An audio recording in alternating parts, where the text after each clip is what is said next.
Scanning for audio.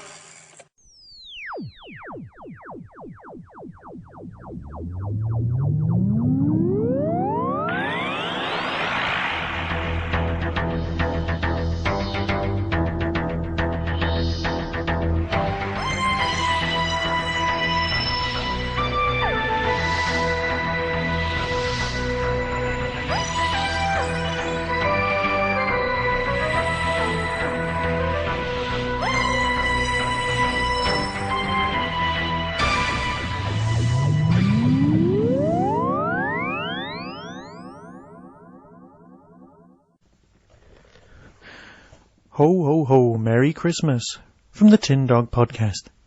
Yes, welcome to a special Christmas story from the TDP. And yes, I will be talking about the end of time. But as I'm recording this a few days early, I can't review a show I've not seen, now can I? No, this is your special Christmas present. A short story and some messages from fellow podcasters at this wonderful and chilly time of year. Unless, of course, you're in Australia, when you can make up your own mind about your own weather. Ooh, there's a robin at the window. Anyway, a short story. Not Doctor Who based.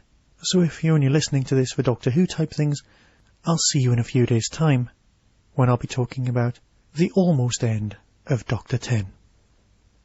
But until then, if you're still with me,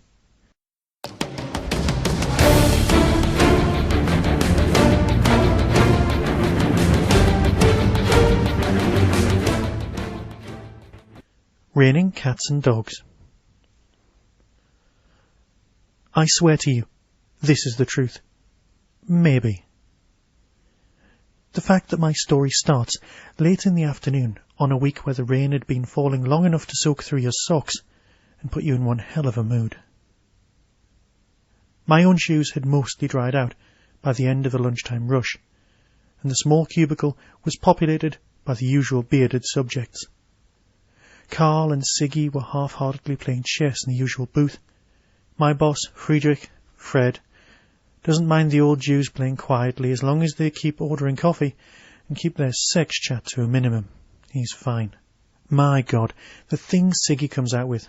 He once told me about this young boy and a horse, enough to turn a girl's hair blue. Not that anyone has described me as a girl for years now, but I'm digressing. Next to the entrance was this truly ugly wooden hat stand that Fred had rescued from the barbers next door the day after they'd been evicted. Carl and Siggy's hats were aligned in a perfect parallel until a new customer strode in and shoved his dripping coat and Homburg onto the stand, knocking Siggy's to the ground. Luckily, Siggy was too engrossed examining his bishop to notice. I grabbed at the fallen hat and replaced it as I asked the newcomer, "What'll it be?" Standing long enough to gather himself, I watched him, almost silhouetted against the plate glass window. The grey street beyond splattered into distortion, condensation turning the world outside the colour of wet cement. He had the same haunted expression my sister Joyce had when her fiancé walked out on her a week before the wedding. This guy needed help, and he wasn't sure what kind. It was around now I noticed the odd-looking box under his arm. "You can leave that at the door," I said helpfully. "I'll keep it with me," replied the stranger in a voice that could empty a room. Near the kitchen and the till was a chipped formica bar, complete with red, leather-covered stools. I never did ask Fred where he'd picked these up from. In fact, they had just appeared one morning. Makes me believe that I'd been a fool to inquire. Without further ado, he squelched his way to the back of the restaurant and slumped onto one of Fred's stools while I poured him something strong and black. Silently, he took a pile of paper napkins and wiped his face before lifting the menu and scanning for today's specials.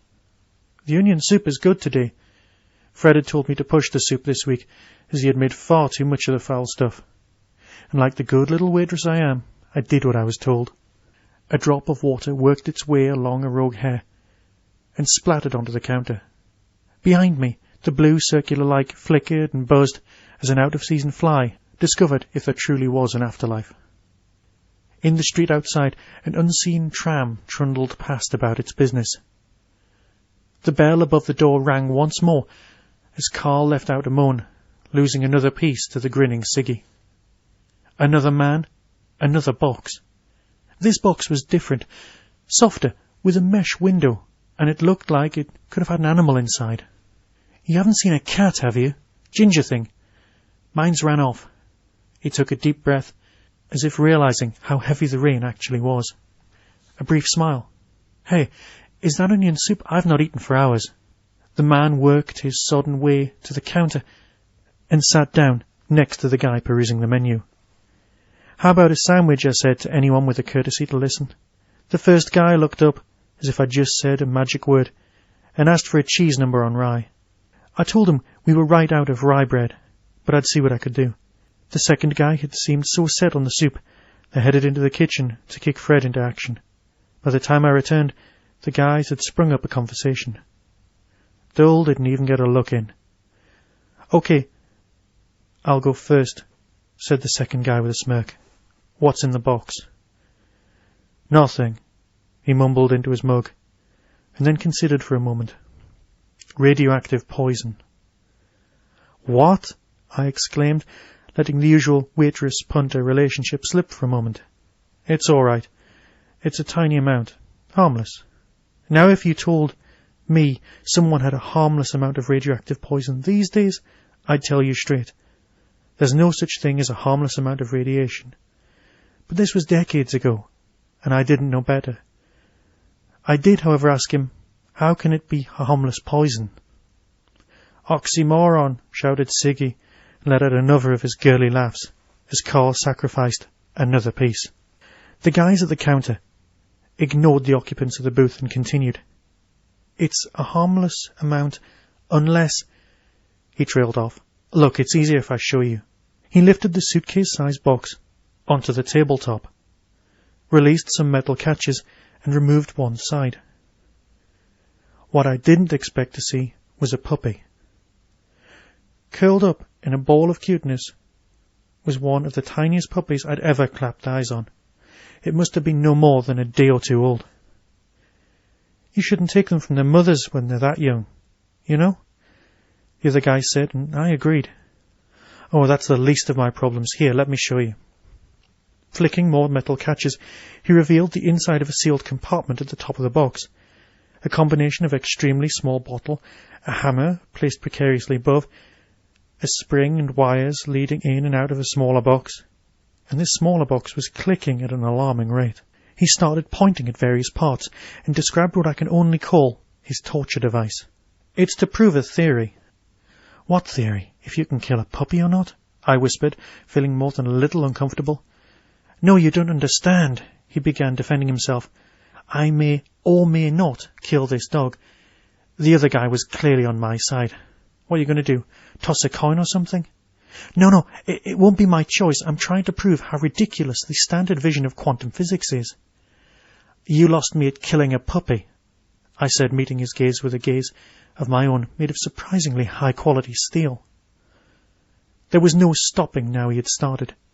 Standard theory says that until someone looks inside the box, the possibility of the dog being alive and dead are equally likely, because the animal is locked into the box with a 50-50 chance of this radiation detector, he pointed at the clicking box, breaking this bottle of poison. Or not breaking the bottle. The other guy joined in, intrigued and horrified. So, the guy with the open box continued, we have a superimposition of states. The dog is as likely to be as alive as dead. And until we open the box, we don't know if it's alive or dead. So logically, it's both alive and dead. That's clearly loopy thinking. I was having none of it from this homicidal puppy killer.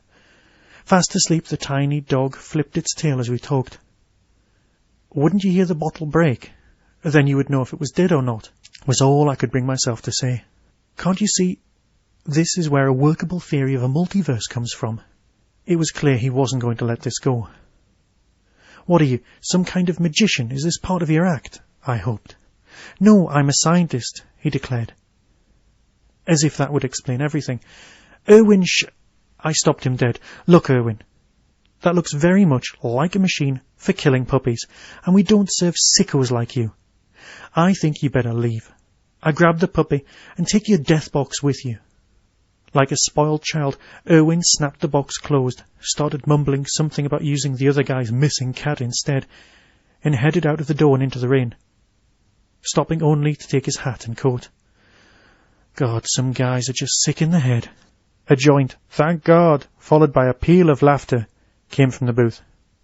I stared at the sleeping puppy in my hands. What are we going to do with you? Well, I could take him, offered the remaining customer with a shrug. I can't see my cat coming back. Fred slid the soup and sandwich to the serving hatch and slapped the top of the service bell. In my palm, the puppy sprang into life, blindly licking at my thumb. That's exactly what I'm trying to prove, said the remaining customer with a wide grin. God, you're not a scientist too, are you? I asked dejectedly. Yes, but I really look after my animals. Lifting his empty animal container onto the table and knocking the remainder of his coffee to one side.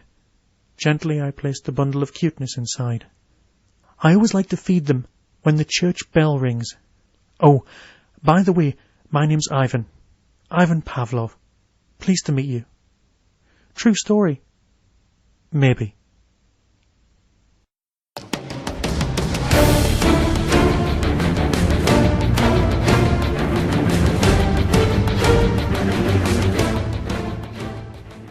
And I hope you enjoyed that little story of mine. A small little Christmas present to each and every one of you, my listeners. Here are some messages from some other podcasts.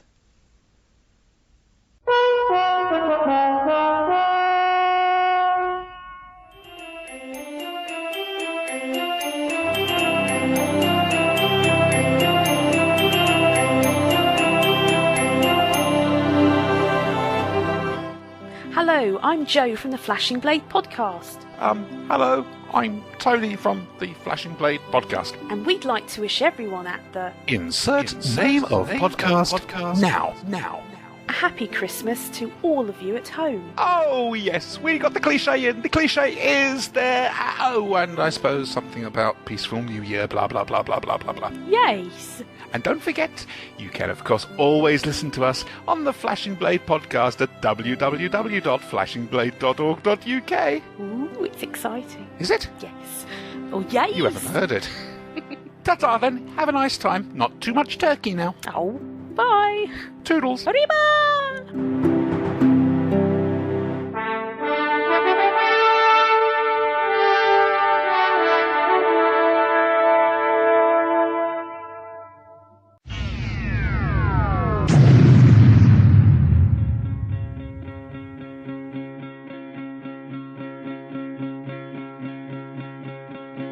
Hello, Luke here from the Minute Doctor Who podcast. And I am the Cyberlinger from episode 8 of the Minute Doctor Who podcast. We'd like to wish you a Merry Christmas and a Happy New Year. Yes, this Christmas will be a triumph for the cyber race as we invade Earth, and in the new year many of you listeners will be converted into Cybermen. My colleague has informed me that our plans will come to nothing due to an unfortunate conjunction of the Nemesis statue and Voga, the planet of gold. So once again, have a wonderful holiday, and if you want to get hold of the backing track from this promo and help keep the X Factor off Christmas #1, then please visit zangproductions.co.uk. Excellent. Stars at night shining bright like they always do. Christmas time, Christmas time is here again. Bells will ring. Christmas time is here again.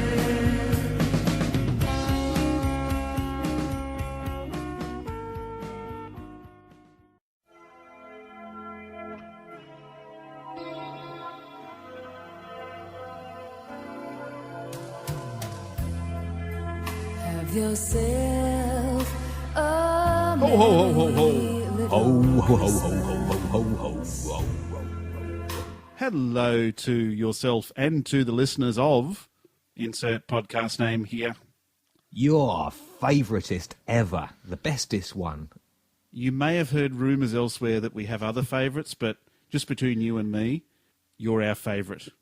Shh, Don't tell anyone. We don't we want love to you. cause any jealousy. We love you, mate, or gal, or whatever you might be. Oh, we're only joking. April Fool. We love you, Teddy. You've always been a supporter of the show. We love you to bits, and we hope we can continue to have you on board for next year's shows because, believe it or not, it's not a WhoCast without having Tinny somewhere in the mix. Absolutely damn straight. You are awesomeness in a can, and I like opening that can on a regular basis. Thanks, Tinny. You've been an absolute star this year, and absolutely wonderful. And thanks for the DVDs. This is Trevor. And this is Marty. And on behalf of the DWO WhoCast, I want to wish yourself and all your listeners a Merry Christmas and a bountiful and happy New Year. And we look forward to hearing more of your episodes in 2010. Absolutely, certainly. Have a good one. And have yourself a merry little Christmas now.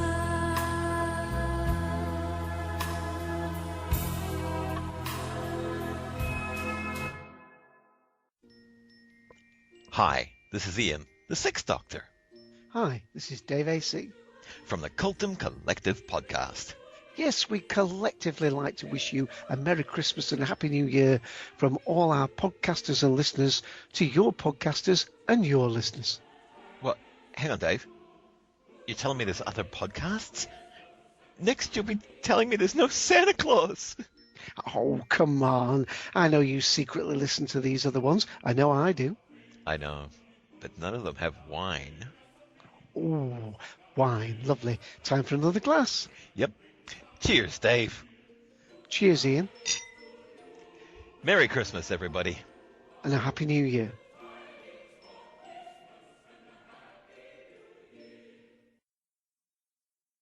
So until I speak to you very shortly about the end of time, be seeing you.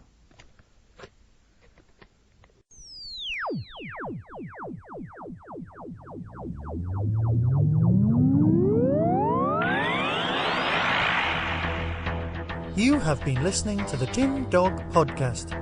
Doctor Who and its associated shows are all trademark of the BBC. No infringement is intended.